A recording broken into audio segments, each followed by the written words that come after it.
Imagine un instant que l'une des boissons les plus précieuses pour ton corps ne soit ni une création moderne, ni une formule élaborée dans un laboratoire, mais un breuvage, connu depuis les premiers temps de la Bible.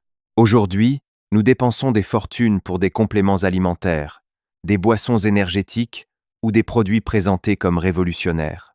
Pourtant, des générations entières ont traversé des époques difficiles en s'appuyant sur des aliments simples que les Écritures évoquent naturellement, sans jamais les présenter comme des remèdes miraculeux. Et si ces boissons anciennes cachaient une sagesse que notre époque commence seulement à redécouvrir? Au fil de cette exploration, tu découvriras comment la Bible, l'histoire des peuples anciens et certaines recherches scientifiques semblent parfois se rejoindre d'une manière étonnante. L'une de ces boissons, associée à un moment particulièrement marquant des Écritures, révèle une profondeur que peu de personnes connaissent aujourd'hui. Si tu aimes redécouvrir les trésors oubliés de la création, pense à t'abonner, puis avançons ensemble sur ce chemin fascinant. Dans les pages de la Bible, les boissons ne sont presque jamais de simples détails. Elles accompagnent les repas, les fêtes, les voyages, les moissons et même certains moments sacrés. Dans Exode chapitre 3, Dieu promet à son peuple un pays ruisselant de lait et de miel, une image d'abondance profondément concrète.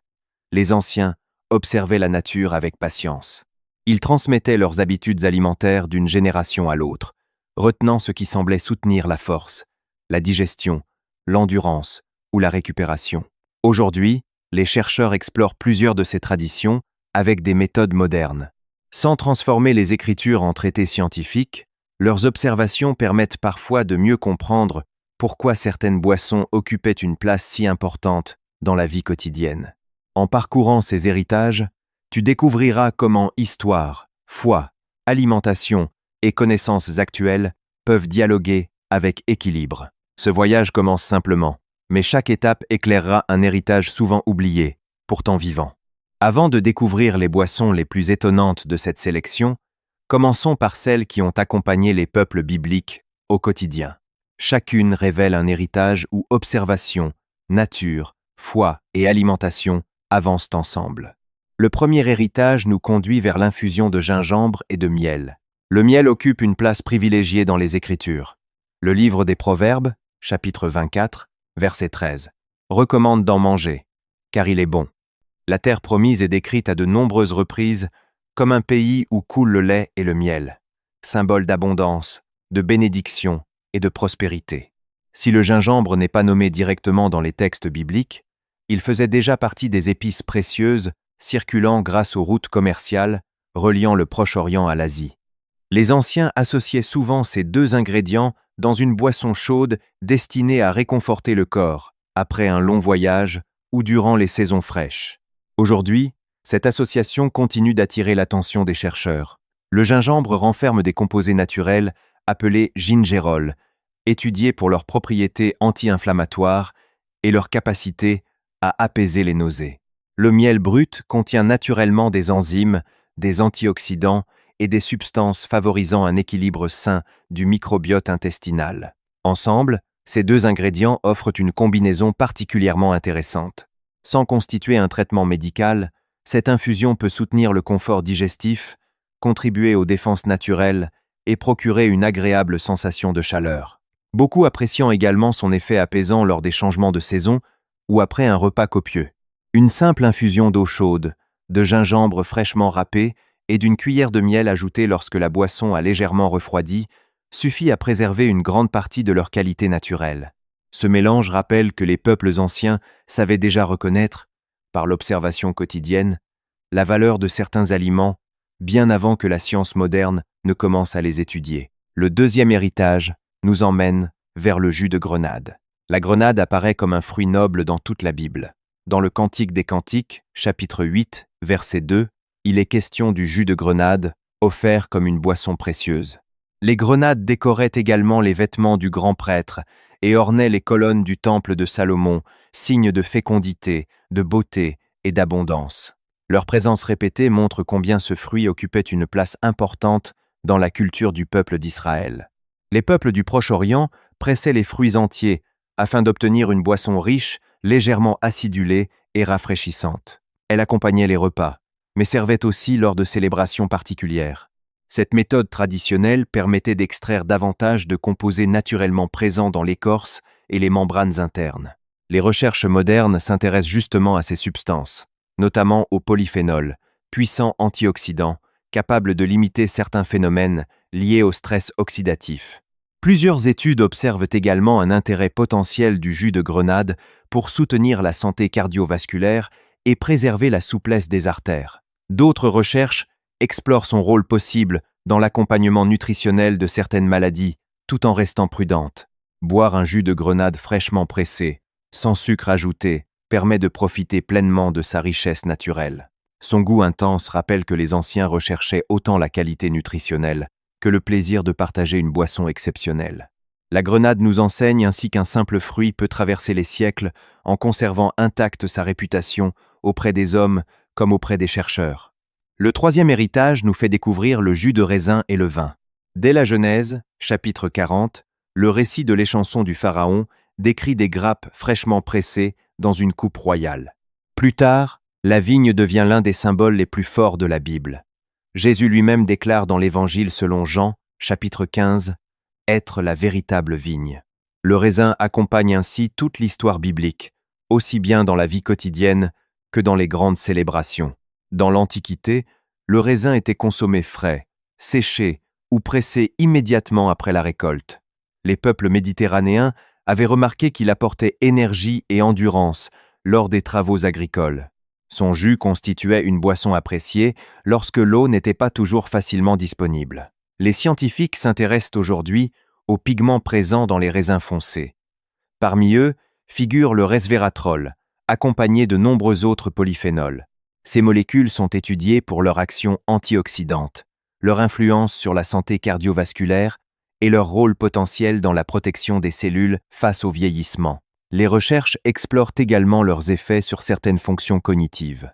Le jus de raisin non filtré, consommé avec modération dans le cadre d'une alimentation équilibrée, permet de conserver une partie de ses composés naturels. Le raisin rappelle que la nature concentre parfois une étonnante richesse dans les aliments les plus familiers. À travers cette vigne si souvent évoquée dans les Écritures, se dessine une leçon simple, alimentaire. Certaines traditions alimentaires traversent les siècles parce qu'elles répondaient déjà à des besoins bien réels. Le quatrième héritage nous conduit vers le lait. Lorsque Dieu promet à Moïse une terre où coule le lait et le miel, dans Exode, chapitre 3, verset 8, cette image évoque immédiatement la prospérité, la stabilité et une nourriture abondante. Dans le monde biblique, posséder des troupeaux signifiait disposer d'une ressource quotidienne précieuse. Le lait n'était pas seulement un aliment, mais un signe d'installation durable et de sécurité. Les familles le consommaient frais lorsqu'il était disponible, ou le transformaient en lait fermenté, en beurre ou en fromage, afin de mieux le conserver. Cette diversité permettait d'assurer un apport régulier en nutriments malgré les contraintes climatiques.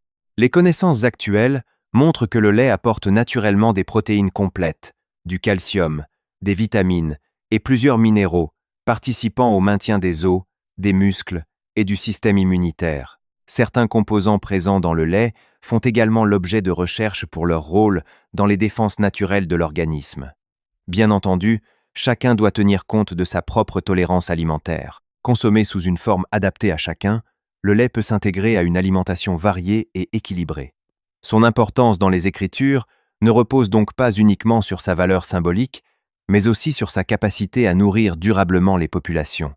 Cette promesse biblique révèle combien les anciens associaient déjà abondance, élevage et santé dans une même vision de la création. Le cinquième héritage nous invite à redécouvrir l'eau d'orge.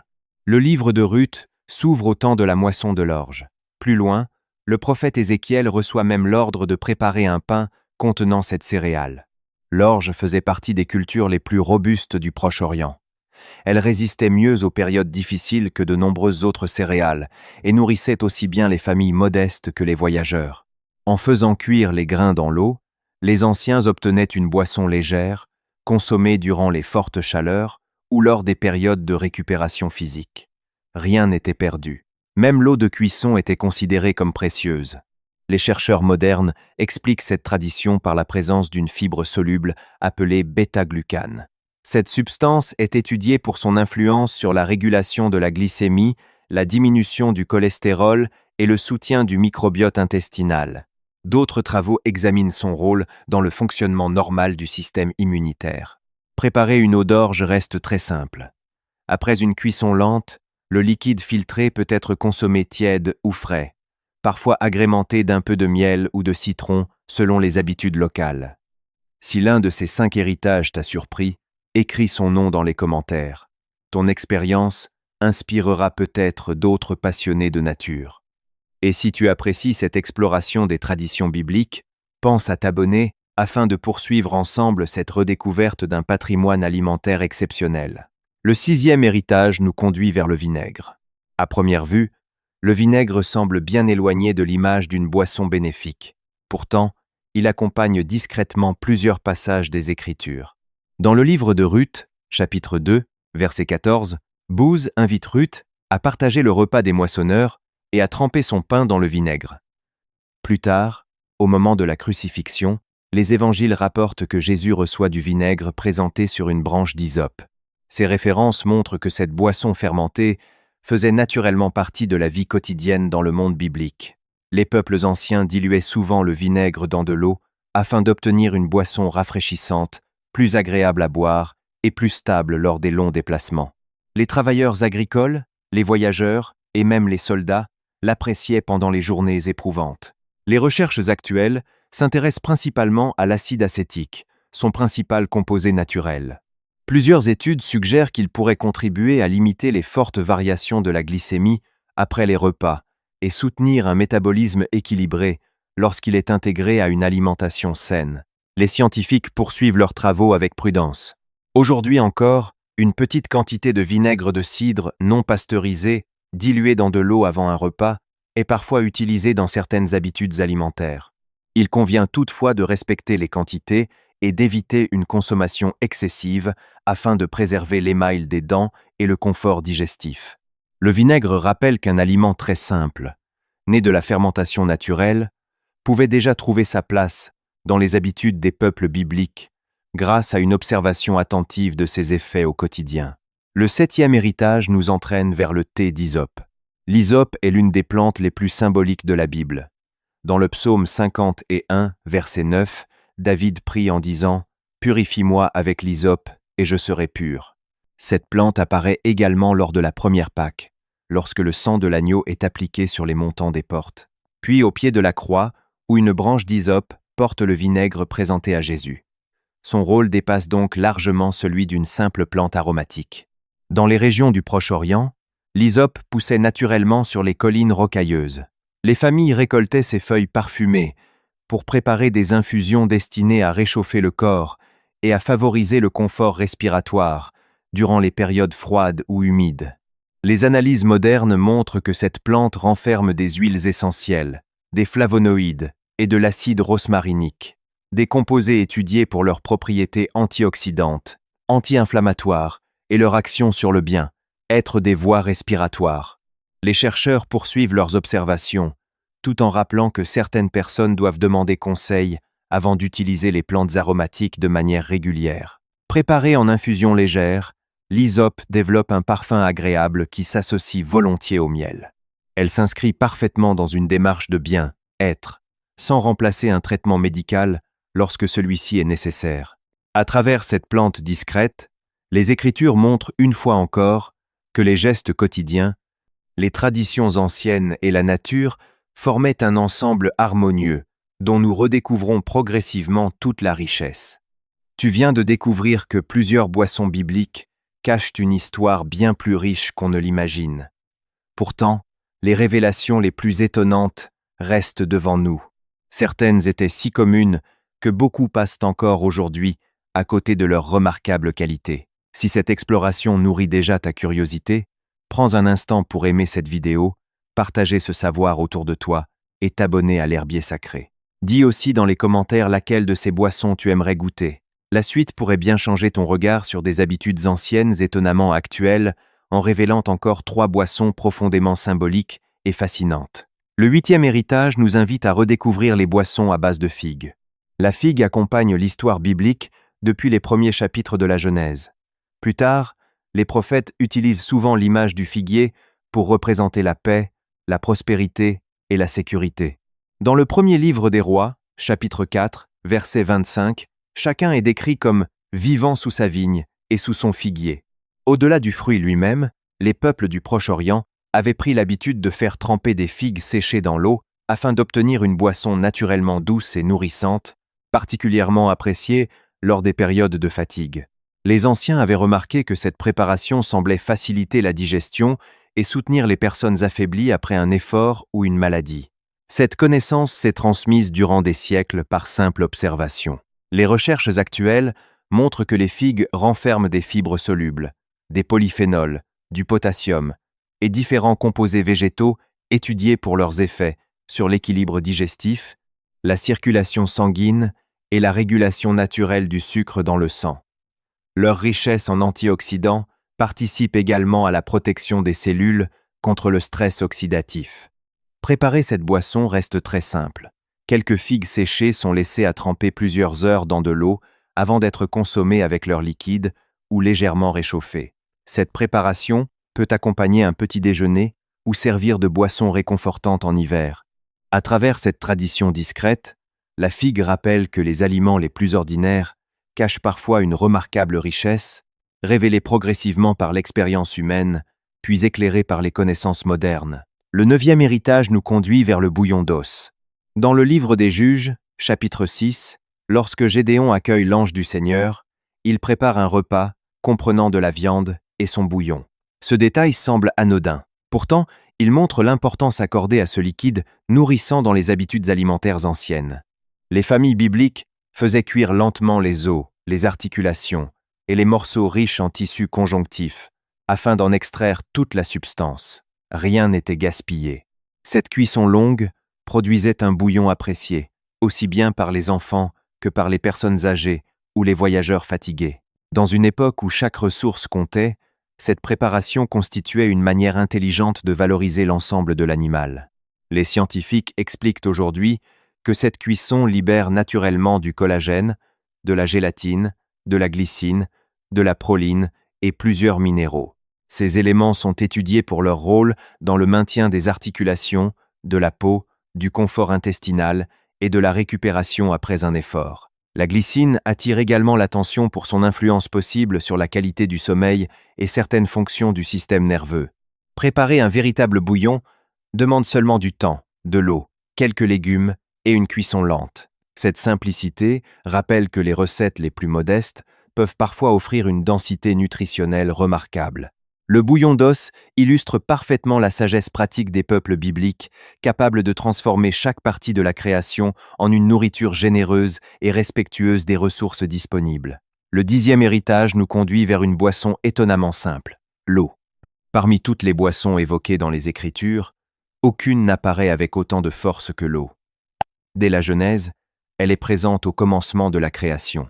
Jésus déclare dans l'Évangile selon Jean, chapitre 4, qu'il peut offrir une eau vive qui désaltère bien au-delà de la soif physique. Cette image spirituelle repose sur une réalité quotidienne. Dans les régions bibliques, trouver une source d'eau pure signifiait souvent la différence entre la vie et la mort. Les anciens protégeaient soigneusement les puits, les citernes et les sources naturelles. Ils savaient qu'une eau propre était indispensable à la santé des familles, des troupeaux et des récoltes. Bien avant les connaissances microbiologiques, ils avaient compris par expérience que toutes les eaux ne se valaient pas. Aujourd'hui, la science confirme qu'une bonne hydratation participe au fonctionnement du cerveau, des reins, de la digestion, de la circulation sanguine, de la régulation de la température corporelle et de nombreuses réactions biologiques. Une eau naturellement riche en certains minéraux peut également contribuer aux apports quotidiens selon sa composition. Rien de spectaculaire, mais une base essentielle pour l'équilibre du corps. Cette dernière découverte est sans doute la plus surprenante. La boisson la plus importante n'est ni rare ni coûteuse. Depuis les premières pages de la Bible jusqu'aux paroles du Christ, l'eau demeure le symbole de la vie, rappelant que les plus grandes richesses de la création sont souvent les plus simples, les plus accessibles et les plus indispensables. En parcourant ces 10 boissons, un même fil conducteur apparaît. Les auteurs bibliques ne cherchaient pas à rédiger un manuel de nutrition, Pourtant, il décrivait des aliments profondément ancrés dans la vie quotidienne des peuples anciens. Génération après génération, ces hommes et ces femmes observaient les effets de la nature avec patience, puis transmettaient leurs connaissances. Aujourd'hui, plusieurs recherches permettent d'éclairer certaines de leurs intuitions sans transformer ces traditions en vérité absolue. La Bible, l'histoire, la création et la science dialoguent ici avec humilité. Chacune apporte un regard différent sur une même réalité. Ces boissons nous rappellent que prendre soin du corps passe souvent par des gestes simples, réguliers et respectueux de notre équilibre. Redécouvrir cet héritage, c'est aussi renouer avec une manière plus attentive de considérer les ressources que le Créateur a placées dans la nature depuis les premiers jours. Si cette exploration t'a permis de voir les boissons bibliques sous un nouveau regard, partage en commentaire celle qui t'a le plus surpris ou que tu aimerais intégrer à ton quotidien. Ton expérience enrichira celle des autres passionnés de l'herbier sacré. Pense également à t'abonner pour poursuivre ce voyage au cœur des plantes, des aliments anciens, des jardins bibliques et des connaissances qui relient la nature aux Écritures. D'autres découvertes fascinantes nous attendent encore.